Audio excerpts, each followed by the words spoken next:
alladhi qaranah. Dan kamu semua bersama-sama membaca ratib yang sebentar tadi kita membacanya. Wa huwa ibaratun an ayatin min al-Qur'anil Karim. Ratib itu adalah kiasan daripada kumpulan-kumpulan daripada Al-Quranul Karim. Wa anwa'un min at-tahlili wat-tasbih wat-tahmidi wad-du'a. Dan macam-macam daripada tasbih, kepada tahlil, tahmid dan juga takbir serta doa. Wa aktsaru tilka al-alfadhi waridun fi as-sunnah an-nabawiyyah an nabiyyina Muhammad sallallahu alaihi wasallam. Kesemuanya daripada kumpulan zikir-zikir tadi adalah disandarkan daripada hadis dan riwayat Nabi Muhammad sallallahu alaihi wasallam. Wa fihi da'awatun 'azimah man wadha 'alayha kull layla rujiya qabuluha fihi. Dan di dalamnya ada doa, barang siapa yang melazimkan diri untuk membaca dan berdoa dengannya, maka akan mendapatkan kabul dari Allah Subhanahu wa taala. ولذا كان يقول جماعة من أهل العلم والمعرفة نرجو لمن داوم على هذا الراتب أن يميته الله على حسن الخاتمة لأن فيه الدعاء بالموت على الإسلام 7 مرات. Sehingga dikatakan oleh ramai daripada para ulama yang mengatakan orang yang membaca zikir-zikir ini, maka kami mengharap, kata mereka, agar supaya yang membacanya dianugerahi oleh Allah Subhanahu wa taala husnul khatimah, karena di dalamnya ada permintaan kepada Allah untuk meninggal dalam keadaan Islam sebanyak 7 kali diulang. Fayaqulu man yaqra'uhu ya dzal jalali wal ikram amitna ala dinil Islam 7 marrat. Yang mana disebutkan dalam zikir tadi, ya dzal jalal wal ikram amitna ala dinil Islam, wahai yang maha agung, matikan kami dalam keadaan Islam, dibaca 7 kali. Wa kana qad jama'ahu al-Imam al-Haddad alayhi rahmatullahi ta'ala fi lailatul Jumu'ah fi lailatul 27 min Ramadan wa kanat lailatul Qadr.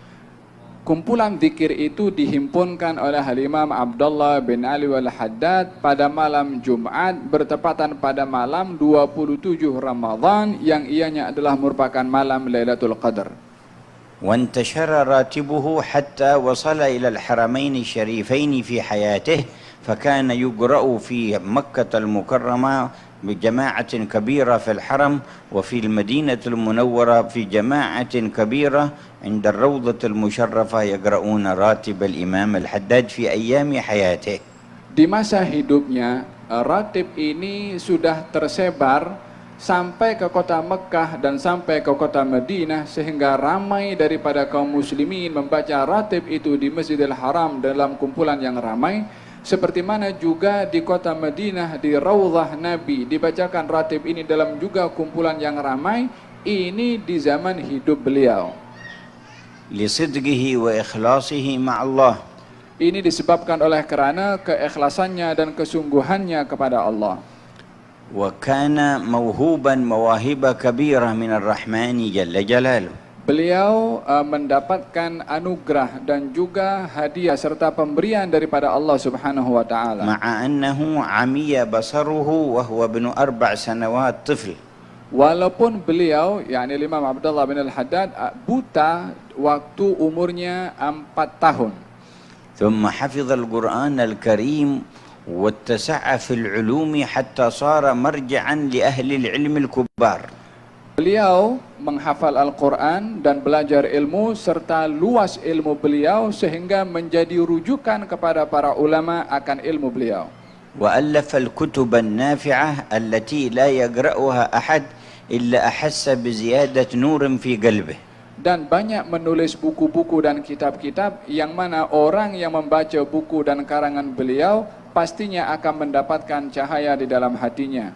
وكان يملي فصول الكتاب كل فصل وكل فقرات مرة واحدة لا يحتاج إلى مراجعتها بعد ذلك. Dan beliau ketika menulis dan mengarang buku itu, pada setiap fasalnya, pada setiap babnya, beliau hanya mengucapkan untuk ditulis tanpa mengulang kembali apa yang diucapkan. فالناس الذين يبصرون إذا كتبوا كتابا يكتبون مسودة ثم يعدلونها ثم يغيرونها ثم يبيضونها ثم يتأملونها ثم ينشرونها. Adapun orang yang matanya boleh melihat, kalau menulis buku atau karangan, maka dia akan tulis dulu di kertas yang biasa, lalu setelah itu diedit balik, dikaji balik, mungkin ada yang silap, mungkin ada yang perlu untuk diperbaiki. Ini kepada orang yang ada mata untuk melihat.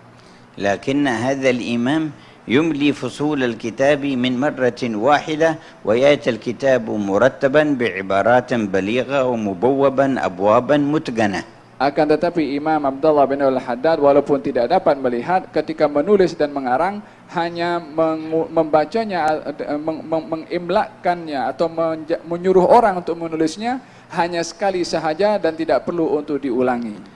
حتى أن بعض الناس في أيام حياته لما وصله بعض كتبه أخذ يتأمل حسنها وبداعة ترتيبها وقال لا أظن أن أعمى يقدر أن يملي مثل هذا. Sehingga orang yang membaca karangan-karangan Al-Imam Abdullah bin Al-Haddad dan melihat tentang susunan fasalnya, tata bahasanya, sastranya, sehingga pembaca itu akan mengatakan tak mungkin penulis buku ini adalah orang yang buta.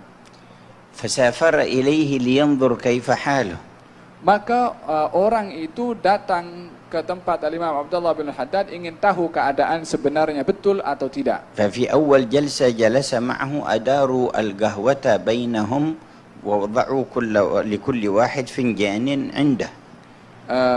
Ketika menziarahi kepada Al-Imam Abdullah bin Haddad, dihidangkan kopi kepada semua tetamu yang datang dan diletakkan 2 cawan kopi di hadapan setiap orang. فصادف أن سقط ذباب في قهوة هذا الإنسان ولم يره.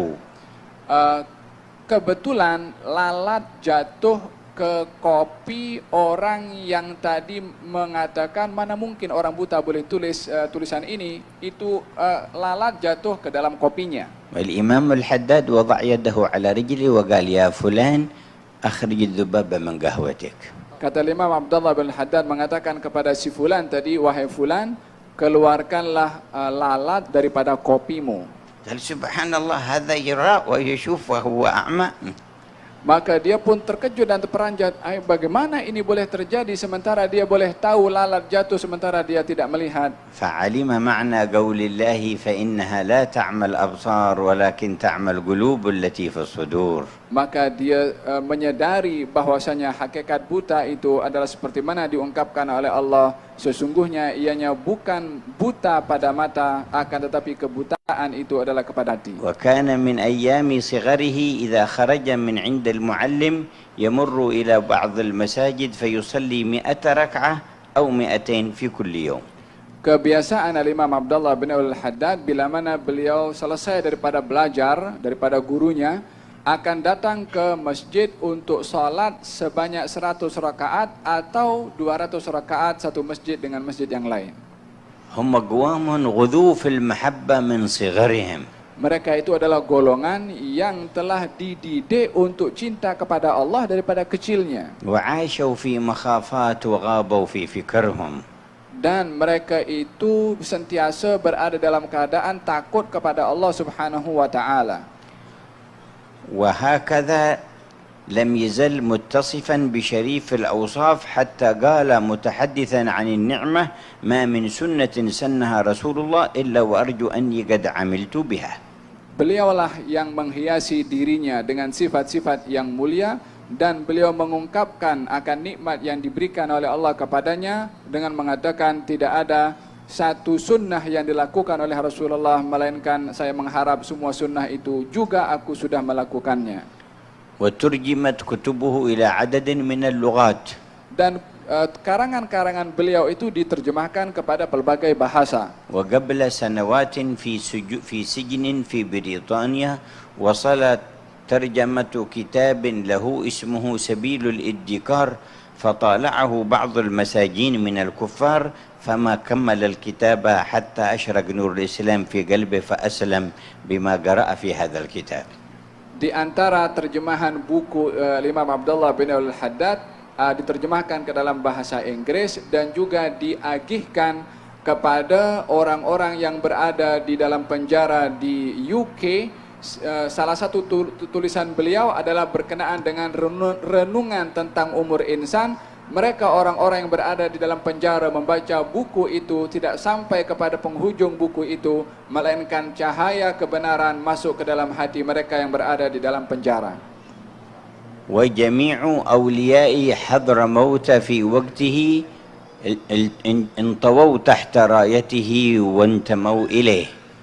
Semua para aulia yang ada di Hadramaut di zaman beliau berada di bawah kedudukan Al-Imam Abdullah bin Al-Haddad. وذهب إلى الحج وهو دون 40 من السنين فاجتمع عليه علماء مكة وعلماء المدينة. Pada usia beliau sebelum mencecah 40 tahun, beliau pergi haji. Ketika sampai di sana disambut oleh ramai daripada mereka para ulama yang mendatangi dan menziarahi beliau. ويقول في وصف حجته وصلنا إلى الحي الذي دونه المنى. Beliau mengungkapkan akan perjalanannya ke haji dan mengatakan kami telah sampai kepada satu tempat yang ini adalah merupakan punca harapan untuk didatangi, yakni tempat tersebut. فلله رب الحمد والشكر والثناء. Maka segala puji bagi Allah dan syukur kepada Allah Subhanahu wa taala. وأشار إلى الكعبة فقال وزرنا عروس الحي وسط خبائها. Dan mengatakan tentang ungkapannya kepada Al-Ka'bah, dan kami menziarahi kepada Al-Ka'bah yang ditutupi dengan kainnya, yakni kain Ka'bah, مسربلة بالحسن والنور والسناء. yang dipenuhi dengan cahaya dan juga rahasia. وطفنا بها مستانسين بقربها. Kami tawaf di sekeliling Ka'bah itu dalam keadaan selesa karena dekat dengan Ka'bah. وتقبيل خال الخد يريد الحجر الأسود وتقبيل خال الخد يسعد من دنا. Dan mencium kepada Hajar Aswad yang mana ianya adalah merupakan satu perintah untuk menciumnya. وشاهدت الأرواح منا شعائرا معظمة قد ضمها البيت والفناء. Dan para arwah menyaksikan akan keagungan dan kebesaran yang ada di sekeliling kawasan itu. فهكذا أهل القلوب الله ينير قلوبنا بما نور قلوبهم. Demikianlah keadaan orang-orang yang mempunyai hati yang bersih. Moga-moga Allah Subhanahu wa taala menyinari hati kita. ووصف زيارته المدينة. Dan beliau juga menceritakan ketika menziarahi kota Madinah. قال ولما أتينا بالمناسك وانقضت. Dan ketika kami sudah selesai daripada manasik haji dan sudah selesai. وذلك فضل من كريم وقادر. Ini adalah merupakan satu anugerah daripada Tuhan yang Maha Kuasa. حثثنا المطايا قاصدين زيارة الحبيب رسول الله شمس الظهائر. Maka kami persiapkan diri untuk menziarahi kepada baginda Rasulullah. فسرنا بها نطوي الفيافي محبة وشوقا إلى تلك القباب الزواهر. Kami mengharungi perjalanan padang pasir untuk mendatangi kotanya Nabi. فلما بلغنا طيبة وربوعها شممنا شذا يزري بعرف العنابر. Ketika kami menghampiri kota itu, kami dapat menghidu bau yang harum yang datang daripada kota itu. وأشرقت الأنوار من كل جانب. Cahaya terpancar daripada segala penjuru. ولاح السناء من خير كل المقابر. Dan nampak cahaya yang begitu terang daripada sekitar kubur. مع الفجر وافينا المدينة. Waktu fajar kami sampai kota Madinah. طاب من صباح علينا بالسعادة سافري. Sungguh pagi itu penuh makna dan penuh dengan kebaikan. إلى مسجد المختار. Menuju ke Masjid Nabi. ثم لروضة بها من جنان الخلد خير المصائر. Kemudian menuju ke Raudhah yang ianya adalah merupakan bahagian daripada taman syurga. إلى حجرة الهادي البشير وقبره. Kepada bilik Nabi dan juga kubur Nabi di dalamnya. وثم تقر العين من كل زائر. Di situ dirasa segala kenikmatan kepada mereka yang menziarahi. وقفنا وسلمنا على خير مرسلين. kami berdiri dan mengucapkan salam kepada sebaik-baik Rasul وخير نبي ما له من مناظر dan sebaik-baik Nabi yang tiada tandingannya, فرد علينا dan menjawab salam kami. وهو حي وحاضر Beliau adalah hadir dan juga hidup, فشرف من حي كريم وحاضر dan telah dimuliakan mereka yang hidup dan juga mereka yang hadir. وله قصيدة أخرى وصف فيها زيارة المدينة وقد نقشت وسط الحجرة كل القصيدة. Beliau juga mempunyai tulisan bait-bait syair tentang ziarahnya ke kota Madinah, dan sebahagian bait-bait syair itu telah diukir di kota Madinah. بقي منها إلى الآن بيت في لوح مكتوب فوق الشباك. Sampai sekarang bait beliau itu tertulis dan terukir di atas pintu kubur bilik Nabi.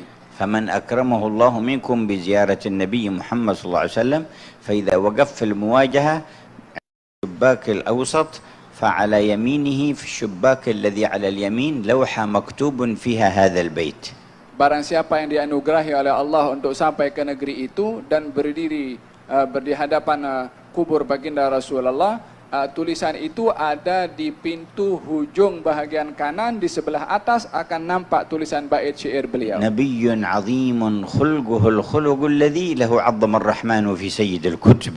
Bunyinya adalah Nabi yang agung, yang dimuliakan oleh Allah, yang mempunyai akhlak yang tinggi, yang ditulis namanya di setiap kitab.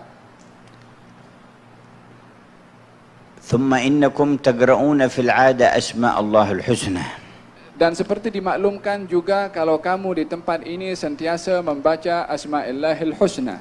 وقد قال ربنا ولله الأسماء الحسنى فادعوه بها. Allah Subhanahu wa taala berfirman, dan milik Allah nama-nama yang baik, maka berdoalah kamu dengan nama-nama itu. وقال نبينا فيما روى البخاري ومسلم إن لله 99 اسما من أحصاها دخل الجنة.